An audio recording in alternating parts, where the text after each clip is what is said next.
बिस्मिल्लाहिर्रहमानिर्रहीम। अस्सलाम वालेकुम नाज़रीन, मैं हूँ आमशरी आरिफ हमीद भट्टी, लाहौर से मुख्तलिफ और अहम तरीन खबरों के साथ। 10 साल अडयाला जेल में रहने वाले बानी PTI ने 40 साल पुरानी पार्टी पुरानी हुकूमतों को ना सिर्फ सियासी मैदान में शिकस्त दी बल्कि खुद भी डील की बजाय अदालतों से बाइज्जत बरी हुए। साबित हुआ कि उनको इंतकाम का निशाना बनाया गया था। वो माजी से जो 1981 से इक़्तिदार में चले आ रहे थे, गिद्धों की तरह मुल्क को नोच रहे थे। बिला आखिर 8 फरवरी 2024 को उन्होंने मुस्तरद कर दिया, लेकिन फिर जाली फार्म से हुकूमत बनाई। नाज़रीन, इन सारी बातों पर गौर करेंगे। दूसरी दफ़ा मुस्लिम लीग नून में भी शख्स इंतशार है। हमजा शहबाज नाराज़ हैं कि मरीम नवाज़ को ABC तो आती नहीं इक़्तिदार की, कभी उन्होंने सियासी पॉलिटिक्स तो की नहीं, सिर्फ टिकटॉक पर हुकूमत कर रही हैं। ख़ानदान के इख्तलाफात आहिस्ता आहिस्ता बाहर आ रहे हैं। ताहम ये भी कहा जा रहा है शहबाज शरीफ और नवाज़ शरीफ दोनों एक दूसरे का बहुत ज़्यादा एहतराम करते हैं। नाज़रीन, ये सारी गुफ्तगू होगी। PTI को जितना तोड़ा जा रहा है उससे ज़्यादा मजबूत होती जा रही है, जो हुकूमत के लिए दर्द सर बन गई है और हुकूमत लाने वालों के लिए भी मुश्किलात का शिकार है। नाज़रीन, फ़िलहाल मैं एक थोड़ा सा दूसरी तरफ आता हूँ कि इलेक्शन से पहले तक के हालात साजगार थे। अदलिया भी चंद एक इख्तलाफी फ़ैसलों के अलावा बड़ी मुखालफत का सामना नहीं था। निज़ाम ऐसी गिरफ्त में था, ऐसे शिकंजे में था कि कोई हिल नहीं पा रहा था। शिकंजे में था निज़ाम, ऐसे शिकंजे में था। अदलिया में कोई बड़ी मुखालफत का सामना नहीं था। एहतसाब के दायरे मुखालफिन को कुचलने के लिए इस्तेमाल किए जा रहे थे। जो सर उठता था वो झुकाने के लिए ताकत का बेजा इस्तेमाल करना मामूल बन गया था। एक बड़े सियासी मुखालफ को इलेक्शन चंद दिन पहले जेल में डाल दिया गया। ये सियासत भी ना बड़ी बेरहम होती है। इसका एक ही असूल होता है कि इसमें कभी असूल नहीं होता, इक़्तिदार और इक़्तिदार और इक़्तिदार।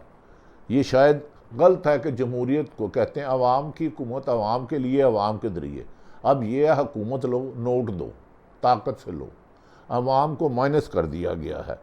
नाज़रीन, ये मैं बात बता रहा हूँ, एक बड़े सियासी मुखालफ को इलेक्शन से चंद दिन पहले जेलों में डाल दिया गया। इलेक्शन इस सब के बावजूद वज़ीर आज़म की जमात 2/3 अक्सरियत हासिल नहीं कर सकी।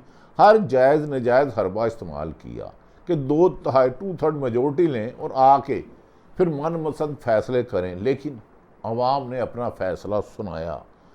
उधर फार्म 47 वाला 45 को ख़त्म करके 47 का हरबा इस्तेमाल क्योंकि नहीं किया गया। लेकिन इन सब के बावजूद वज़ीर आज़म की जमात 2/3 अक्सरियत हासिल नहीं कर सकी और इलेक्शन मुहिम में आइन तब्दील करने के बावजूद बातें हो रही थी। अवाम मुखालफ जमातों को वोट डालकर आइन की तब्दीली के आगे बांध दिया था। नाज़रीन, इस सारी कहानी जो मैंने अब आपको सुनाई है, इसका पाकिस्तान के सियासतदान, पाकिस्तान के लोगों के साथ कोई वास्ता नहीं है। इस सारी कहानी का पाकिस्तान के सियासी हालात से भी दूर तक कोई वास्ता नहीं है। ये कहानी भारतीय इलेक्शन, हमारे हमसाया मुल्क नरेंद्र मोदी जहाँ वज़ीर आज़म रहे, जिन्होंने पाकिस्तान पर हमेशा दहशतगर्दी कराने में दी। मैं ये कहानी आपको उस वज़ीर आज़म नरेंद्र मोदी की सुनाई है। उन्होंने अपने मुखालफिन को जेलों में डाला, इक़्तिदार को इस्तेमाल किया। ये कहानी भारतीय इलेक्शन की है, जहाँ नरेंद्र मोदी को भारतीय जनता पार्टी तीसरी बार हुकूमत तो बनाएगी, लेकिन मजहबी इंतहा पसंदी को जो खुली छूट देने का मंसूबा था वो अब धीरे का धीरा रह जाएगा। भारत के इंतखाबात में हमारे लिए भी सबक है, पाकिस्तान के लिए सबक है। हमारे लिए से मुराद पाकिस्तान, वहाँ कोई निगरान हुकूमत नहीं आई होती। 2 बार वज़ीर आज़म रहने वाले नरेंद्र मोदी ने इलेक्शन कराए। एग्जैक्ट पोल में कुछ मीडिया ग्रुप्स ने मौजूदगी मोदी को 2/3 अक्सरियत का दावा किया पैसे के जोर पर, लेकिन कांग्रेस और आम आदमी पार्टी का सिस्टम पुरएतमाद था। आम आदमी पार्टी ने अपने लेवल पर बड़ी खिदमत की थी, लेकिन धांधली का कोई इल्ज़ाम नहीं लगाया। पहले जो इंतज़ामिया ने किया, लेकिन इधर तो खैर आज जब नताइज भारत में आ रहे हैं तो किसी ने सिस्टम पर उंगली नहीं उठाई। इलेक्ट्रॉनिक वोटिंग स्टेशनों से गिनती हुई और तेज़ी से बड़े इलेक्शन के नताइज सामने आ गए। सवाल ये है कि हमें पाकिस्तान में भी ऐसा ही निज़ाम बनाने की ज़रूरत नहीं जिस पर कोई धांधली का इल्ज़ाम ना लगाए। वो इमरान खान का कसूर था। इमरान खान शफाफ इलेक्शन कराने के लिए इलेक्ट्रॉनिक मशीन ला रहा था, लेकिन जो मुल्क में अपनी गिरफ्त रखना चाहते हैं पुराने सियासतदान और उनके हमायती, उन्होंने नहीं आने दी। वो शफाफ इलेक्शन पाकिस्तान में नहीं चाहते। वो चाहते हैं जो भी आए सियासतदान कठपुतली उनके इशारों पे नाचे, पीपल्स पार्टी हो या नून लीग या PTI हो। लेकिन पाकिस्तान में इलेक्ट्रॉनिक वोटिंग जो इमरान खान ने बारहा कोशिश की, नहीं लाए गए। बदकिस्मती है इस मुल्क में कि ताकि धांधली के आसार रहें और ताकतवरों के लोग मोहताज रहें, हुकूमत के मोहताज रहें। यहाँ निगरान हुकूमत आई जो शायद इतनी जानिबदार थी कि किसी भी इलेक्शन में इतनी जानिबदार हुकूमत नहीं आई। नाज़रीन, सवाल ये है कि हमें पाकिस्तान में भी ऐसे ही निज़ाम बनाने की यकीनन ज़रूरत है, जिसके बाद हारने वाला जीतने वाले को गले लगाए और जीतने वाला हारने वाले को हार बनाए। पाकिस्तान में तो इलेक्शन की शफाफियत का ये हाल है कि फार्म 45 में जीतने वाले पार्टी तरीके इंसाफ वादियुल नज़र में जो 250 सीटें ले गई, उसी लाद इलेक्शन डे 8 फरवरी को नताइज रुकवा दिए गए। खबरदार कोई नताइज ना दे। सुबह 4:30 बजे ना जाने क्या हुआ जो तूने छू लिया। एकदम इमरान के हमायत याफ्ता की बजाय शेर जो गीदड़ बन के अवाम के आगे भाग गया था, उनके लोगों को जिताना शुरू कर दिया गया। फार्म 47 करिए 45 पे आज भी हारे हुए हैं। उल्टा इस ट्रिब्यूनल पे अदम एतमाद किया जाता है, और ताकि वही इलेक्शन कमीशन जो सिलेक्शन कमीशन था, माफ़ी चाहता हूँ, वो इलेक्शन कमीशन जिनके गालबन राजा साहब हैं, उनके ससुर हैं सईद मेहंदी, उनका नवाज शरीफ साहब से क्या वास्ता है, मैं उस तफसीलात में नहीं जाऊँगा। ये तरीबानी तरीके साहब PTI बारहा उन पर एतराज़ कर चुके हैं। उन्हें भी तमगा जुर्रत देना चाहिए चेयरमैन सिलेक्शन कमीशन और माफ़ी चाहता हूँ इलेक्शन कमीशन को तमगा जुर्रत देना चाहिए कि 173 पार्टियाँ सिर्फ एक पार्टी के इलेक्शन के नताइज मुस्तरद किए उन्होंने। अल्लाह उनका भला करे। सिर्फ एक, वो कौन सी जो सबसे मकबूल तरीन जमात है, जितने सर्वे हैं 70%। जमात कौन सी है? तरीके इंसाफ। बानी कौन है उसका? इमरान खान कौन है जो वजीर, जिसकी हुकूमत साइफर पर ख़त्म की, आज जजों ने उसको साइफर पर भी बाइज़्ज़त बरी कर दिया गया। इमरान खान कौन है जिसने वर्ल्ड कप जीता? इमरान खान कौन है जिसने कैंसर अस्पताल लाहौर में बनाया, फिर 3 अस्पताल वो बनाए, और उनके मुकाबले में किनको जिताया गया? जिनकी 3 दफ़ा हुकूमत मुबैना खरबों रुपए करप्शन पर ख़त्म की गई, पीपल्स पार्टी नून। ये दोनों एक दूसरे के खिलाफ रिकॉर्ड करते रहे। नाज़रीन, मैं आपको बात ज़रा क्लियर करने के लिए कुछ मिसालें भी रेफरेंस कोड कर रहा था कि पता चले कि इमरान खान नवाज शरीफ को जब जेल में डाला, मुशर्रफ दौर में डील की और सऊदी अरब चले गए।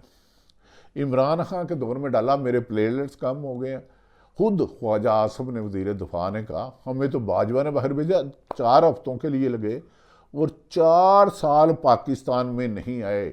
उनकी डील का नतीजा ये है, जहां वो एयरपोर्ट से बायोमेट्रिक है, दूसरी तरफ बानी PTI 10 मार्चों से 10 ऑफरें की गई। गर्मियों की सख्त 48 टेम्परेचर में वो हवालात में रहा शख्स, बल्कि है सर्दियों की सख्त सर्दी में रहा। 4-6 का कमरा किया गया, कभी सर्दी, कभी गंद आया, कभी कीड़े आए, लेकिन वो बंदा हस्पताल नहीं गया।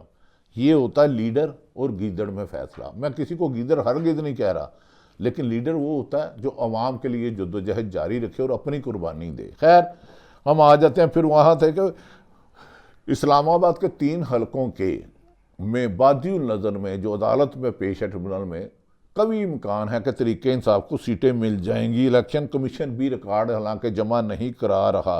जीतने वाले उम्मीदवार अदालत में पेश तक नहीं होते, उल्टा इस ट्रिब्यूनल पर गुजारिश की है जैसे अदम वो ट्रिब्यूनल को ही नोटिस जारी करके रिकॉर्ड मंगवाने का हुक्म दे देता है। ये उल्टी गंगा सिर्फ पाकिस्तान में ही बहती है, जहां चोर कोतवाल को डांट पिला देता है, जहां हारने वाला जिसे अवाम मुस्तरद कर दे वो हारे, उसे जिताने का फन पाकिस्तान में ही आता है।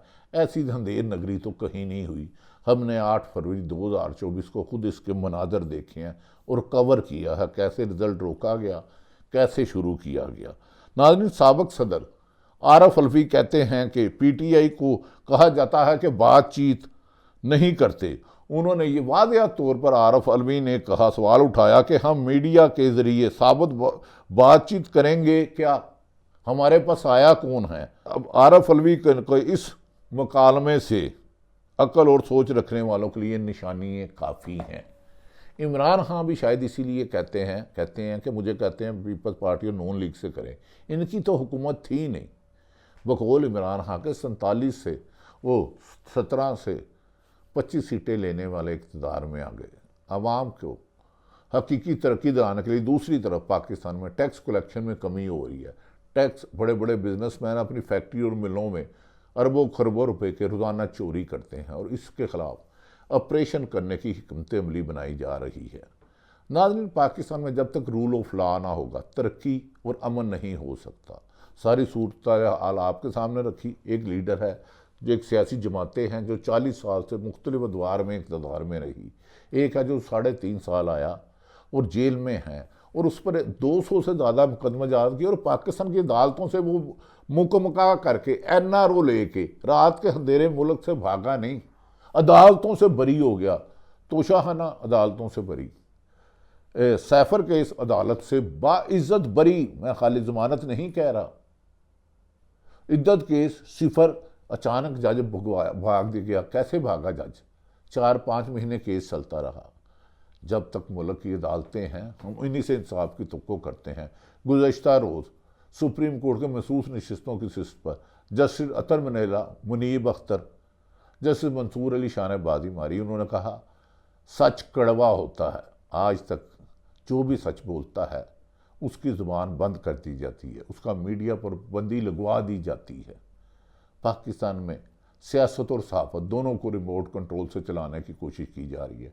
बेहतर ये है कि अवामी नुमाइंदे आएँ और आवाम की उमंगों के मुताबिक फ़ैसले करें। इसी में पाकिस्तान की तरक्की और खुशहाली है। अल्लाह ताला पाकिस्तान को अपने हिफ्ज़ ईमान में रखे, पाकिस्तानियों को, और पाकिस्तान तरक्की करे। उसके लिए रूल ऑफ लॉ यकीनी है। पाकिस्तान जिंदाबाद।